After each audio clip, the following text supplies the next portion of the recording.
I'm Scarlett, a 28-year-old who just got married last year. I met my husband, Henry, at work, and after a 2-year office romance, we tied the knot. Upon marriage, I quit my job and rented an apartment near my in-laws' place, where we started our life together as a couple. Our relationship with my husband's parents was good initially. Although there were minor hiccups right after the wedding, both my father-in-law and mother-in-law were generally kind people, and they didn't engage in typical daughter-in-law bullying. Since we didn't live together and maintained a reasonable distance, I thought we'd get along fine. However, shortly after getting married, I found myself caught up in a major incident that put my life in danger. It turned out that my seemingly gentle mother-in-law had been hiding an entirely different side of herself. In reality, from the time our marriage was decided until we officially started our newlywed life, there were constant disagreements with my in-laws. The issue arose when we went to announce our marriage, and my mother-in-law insisted on us living together. Both my husband and I wanted to spend our newlywed period alone, so we gently declined her request. However, my mother-in-law had been looking forward to living with her son after his marriage, and she lamented that her future plans had been ruined. She even cried, saying that her joy in old age had been shattered. Thankfully, my husband managed to convince her, and we avoided living together. But I couldn't help feeling anxious about how things would go with my in-laws in the future. I imagined that my forceful mother-in-law would find fault with everything I did. Perhaps she'd pressure us to have children soon. In my mind, she transformed into the stereotypical mean mother-in-law. However, my mother-in-law wasn't as bad as I had feared. Although we didn't live together, we had an agreement to have meals together at my in-laws' house once a week. She never imposed household chores on me and efficiently hosted us. My husband, being the eldest son, didn't face any pressure about being the heir, and they never asked about grandchildren. But there was a significant issue: my mother-in-law's cooking. As a dedicated teacher, she hadn't had time for elaborate cooking during her working years. After retiring, she decided to explore dishes she hadn't been able to make before. She taught herself various recipes and became completely obsessed with cooking. The issue is that my mother-in-law insists on having us try her new dishes, no matter what. Even though she lives with my father-in-law, he prefers simple, healthy flavors and avoids my mother-in-law's herb and spice-laden creations. So, it's mainly my husband and me who end up sampling her experimental menus during our weekly meals together. She proudly serves dish after dish, but unfortunately, they're not all delicious. When she asks for feedback, my husband gives honest comments, but as the daughter-in-law, I can't bring myself to say they're terrible. When she proudly claims, "I put extra effort into making these for you," all I can respond with is, "It's delicious." When I try to step into the kitchen and help, my mother-in-law guards her territory, refusing any assistance. Week after week, I endure her cooking. But eventually, my husband, fed up with the awful dishes, bluntly asked her to tone down the experimentation. Perhaps offended by his words, my mother-in-law stopped introducing new dishes during our meals. I breathed a sigh of relief, thinking I'd avoid any more strange culinary experiences, but she wasn't ready to give up just yet. When my husband is at work, my mother-in-law goes out of her way to bring food to our apartment and make me try it. She probably knows she'd be turned away if she came when my husband was home. Since I'm alone, there's no risk of refusal, so she deliberately times her visits during his work hours. With a triumphant expression, she enters our apartment, insisting that I taste her meticulously prepared dishes. No matter how much I protest, whether claiming I've already eaten or that I'm not hungry, she won't budge, insisting I take just one bite. I'm not sure if she genuinely tastes her own cooking or if her palate is just off, but her dishes remain consistently terrible. It seems she deviates from recipes, adding her own twists. Her seasoning measurements are haphazard, resulting in overly intense flavors or overpowering spices that leave me choking after a single bite.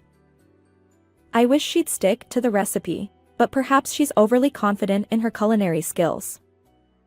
While I've endured her surprise visits, my patience is wearing thin. I can't be cold and turn her away, especially considering our relationship with my in-laws. Yet, there's a limit to how much I can tolerate. The frequency of my mother-in-law's visits gradually increased. Initially, it was about once a week, but eventually, she started coming every other day. Feeling stressed and at my wit's end, I confided in my husband. He was surprised and wondered why I hadn't told him sooner. He sternly warned my mother-in-law and emphasized that I didn't have to endure her cooking. He instructed me to contact him if she showed up uninvited again. After that scolding, my mother-in-law stopped coming abruptly, and I regained peaceful days. According to my father-in-law, even at their home, she stopped experimenting with strange dishes. Perhaps she had indeed reflected on her behavior. I realized my husband was right. I should have consulted him earlier. However, my mother-in-law wasn't one to be discouraged so easily. Exactly at noon, the doorbell rang, and to my surprise, my mother-in-law stood there holding a pot. My spine felt like it was freezing. I immediately reached for my phone to seek help from my husband, but unfortunately, he was away on a business trip that day, and I couldn't reach him right away. My mother-in-law seemed well aware of my husband's work schedule. She must have deliberately chosen the day of his trip to visit. With a beaming smile, she said, "I've made an authentic curry, and I'd love for you to try it, Scarlett." Despite feeling desperate, I suddenly thought I'd be okay this time. After all, curry has strong flavors naturally, so even if my mother-in-law had added extra seasonings, it wouldn't bother me too much. I decided to endure and began eating the curry she served, hoping she'd leave soon. She watched my reaction with a smile. The first bite tasted slightly bitter yet sweet, with a medicinal undertone, but it was bearable. I washed it down with tea. When she asked if I wanted seconds, I declined politely, claiming I was full. Satisfied that I'd eaten at least one serving, my mother-in-law left in a good mood.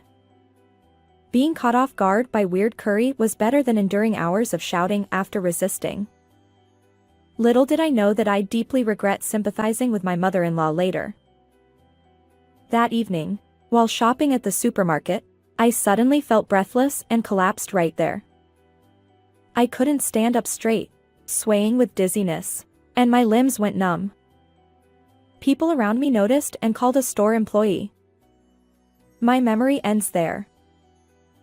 When I regained consciousness, I was in a hospital bed, with my worried husband looking down at me. Apparently, I had been urgently transported to the hospital after losing consciousness at the supermarket. The store employee had called an ambulance, and luckily, an acquaintance who happened to be shopping at the same time contacted my husband. He rushed over from his business trip. I couldn't fathom why I had suddenly collapsed. I had no pre-existing conditions, and until the day before, I felt perfectly fine. However, the doctor's explanation shed light on everything. Could it be nutmeg? According to the doctor, consuming large amounts of nutmeg can cause symptoms like difficulty breathing, dizziness, and vomiting. It perfectly matched the condition I experienced. If I had ingested a large quantity of nutmeg, there's only one thing that fits: my mother-in-law's curry. The discomfort I felt while eating the curry was likely due to the excessive nutmeg. I felt intense anger toward my mother-in-law. Enough is enough. I asked my husband to bring her to the hospital. And I requested that my husband bring the curry my mother-in-law made for lunch and all the spices she used. After a while, my husband escorted my in-laws to the hospital room. "Scarlett, are you okay?" He approached me with a worried expression. In stark contrast, my mother-in-law stood there, looking sulky. My husband showed the doctor the pot of curry he had brought, just as I had instructed. The doctor, seemingly detecting the smell, shook their head in disbelief. Why would you feed her something like this? If she had finished it, she might not have survived. Both my husband and I froze at the doctor's words. My father-in-law turned pale. However, my mother-in-law vigorously shook her head and presented an empty nutmeg jar. That's impossible. This is what I used in the dish. At that moment, everyone except my mother-in-law was furious. My father-in-law trembled as he shouted. What have you done? My husband joined in. Because of you, Scarlett was almost killed. Putting an entire jar of nutmeg in curry. How absurd!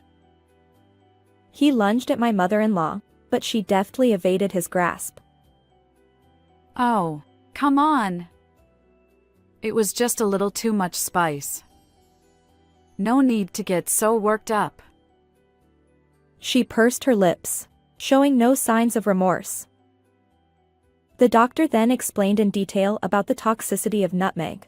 Excessive nutmeg consumption has even led to fatalities in children. Nutmeg can cause symptoms like the ones you experienced: difficulty breathing, dizziness, and vomiting. Ingesting more than 0.17 ounces can be toxic. The jar of nutmeg my mother-in-law used contained 0.53 ounces, far beyond the safe limit. If I had followed her suggestion and eaten more curry, it could have been disastrous. However, my mother-in-law stubbornly denied any wrongdoing. But Scarlett is perfectly fine now. It's not my fault. Maybe her health was just poor that day. She even had the audacity to complain. After all the effort I put into cooking, I'm treated like a villain. And calling an ambulance just because of a little dizziness? Young people these days are too fragile. It's infuriating. She glared at me, lying in bed with an IV, and berated me. Despite nearly causing my death with her cooking, she showed no concern for my well-being and refused to apologize. Everyone was dumbfounded by her lack of common sense.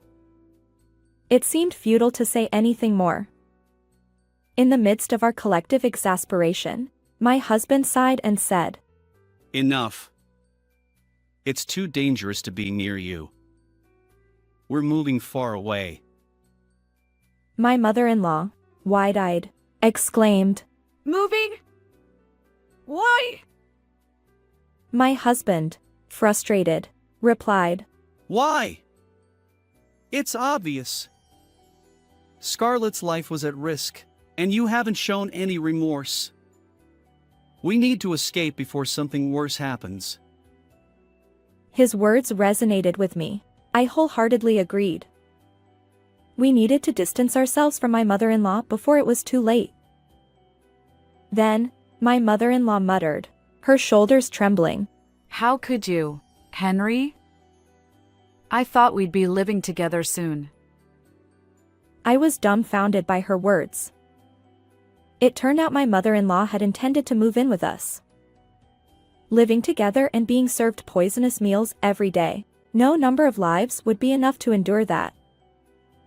My patience snapped. I mustered my strength and sat up, shouting at her, Enough! How long will you avoid taking responsibility? You're the only culprit here. Coexisting is out of the question. I don't want to see your face anymore. Consider our ties severed.